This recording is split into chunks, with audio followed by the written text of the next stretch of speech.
कैसे हैं आप सब। आशा करते हैं आप सब बहुत अच्छे होंगे। स्वागत है मेरे प्यारे बच्चों ऑनलाइन आर्ट क्लासेस पे, जहां हम लोग हर विषय का बहुत अच्छे से तैयारी कर रहे हैं। तो ज्योग्राफी चैप्टर 2 इसको हम शुरू करते हैं। आप लोग जल्दी से जुड़ जाइए क्लास में। चैप्टर 2 है जनसंख्या वितरण, घनत्व और वृद्धि। इसमें सबसे पहले आप सब देखें जनसंख्या वितरण से आप क्या समझते हैं। तो पृथ्वी की सतह पर लोगों की संख्या का फैलाव ही जनसंख्या वितरण है।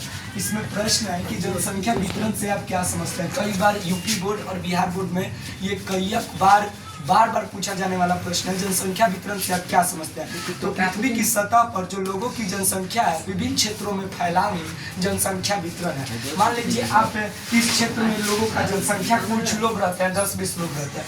अब धीरे धीरे उनकी जनसंख्या बढ़ी तो यहाँ से यहाँ तक फैल गए, इधर तक फैल गए, इधर तक फैल गए। इसी को कहा जाता है जनसंख्या वितरण।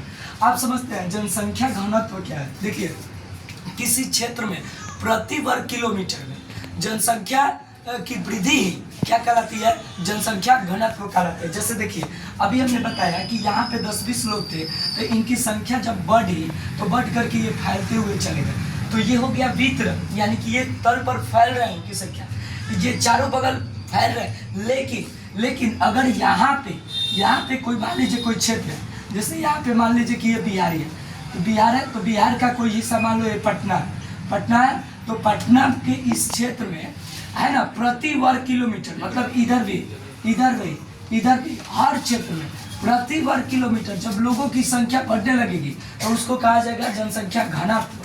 ठीक है। और जनसंख्या वृद्धि क्या है, दिन प्रतिदिन किसी क्षेत्र में लोगों की संख्या में जो परिवर्तन होता है उसी को हम जनसंख्या वृद्धि कहते हैं। मान लीजिए किसी क्षेत्र में 10,000 लोग हैं और कुछ दिनों के बाद इन लोगों की संख्या 20,000 होगी, तो इसी को क्या कहेंगे, जनसंख्या वृद्धि। तो आपको समझ में आ गया जनसंख्या वितरण क्या है। किसी क्षेत्र में लोगों का जनसंख्या का जो फैलाव है उसी को वितरण कहते हैं। घनत्व प्रति वर्ग किलोमीटर में लोगों की संख्या में वृद्धि। प्रति वर्ग किलोमीटर कहने का मतलब इधर भी चारों तरफ जब एक समान बढ़े तो घनत्व हो गया। जनसंख्या वृद्धि मतलब लोगों की संख्या में वृद्धि।